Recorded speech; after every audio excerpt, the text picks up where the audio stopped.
சாரதாம்மா. சொல்லுங்க small pass, வணக்கம். நீங்க எலிமினேஷனுக்கு 2 பேரை நாமினேட் பண்ணணும். அதுக்கான காரணத்தை நீங்க சொல்லணும். Yes boss. எனக்கு முதல்ல முத்து. ஏன்னா பேசும்போதெல்லாம் எச்சு தெறிக்க பேசுறாரு. எனக்கு அது ரொம்ப இதா இருக்கு. நான் பேசாம இங்கிட்டு திரும்பினா கூட இந்த சைடு உட்காந்து பேசுறாரு. அது எனக்கு பிடிக்கல. அப்புறம் ரொம்ப நேரம் பேசிட்டே இருக்கிறாரு. எனக்கு ரொம்ப ஒரே இருட்டிப்பா இருக்குது. அப்புறம் ஏதாவது ஒரு வேலை சொன்னா வேலை செய்ய மாட்டேங்கிறாரு. அதுக்கும் ஏதாவது பேசிக்கிட்டே இருக்கிறாரு.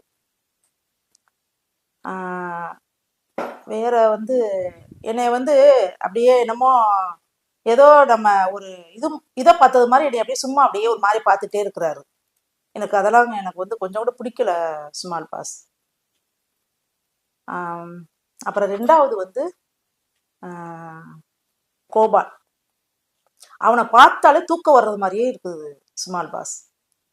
அப்படியே தூங்கு மூஞ்சி மாதிரியே இருக்கிறான். நான் காலையிலேயே நான் எந்திரிக்கவுமே நீங்கள் பாட்டு போடும்போதே நான் எந்திரிச்சு என் வேலையில போய் நான் கரெக்டாக செய்வேன் சுமால் பாஸ். நீங்கள் எங்கே வேணாலும் கேமரா வச்சிருப்பீங்க, வேணாலும் நீங்கள் பாருங்க, என்னுடைய வேலை நான் கரெக்டாக செய்வேன் நான்.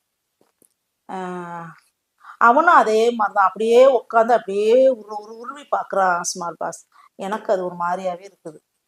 அவன்கிட்ட போனாலே எனக்கு தூக்கம் வர்றது மாதிரியே இருக்குது.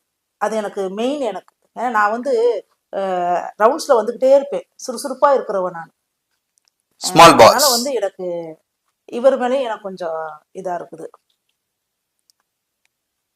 அதுக்கப்புறம் இருக்கு. ஆனா இப்போதைக்கு எனக்கு இவங்க 2 பேர் மேலதான் பாஸ் எனக்கு. சாரதாம்மா, சொல்லுங்க. நன்றி. Thank you small pass.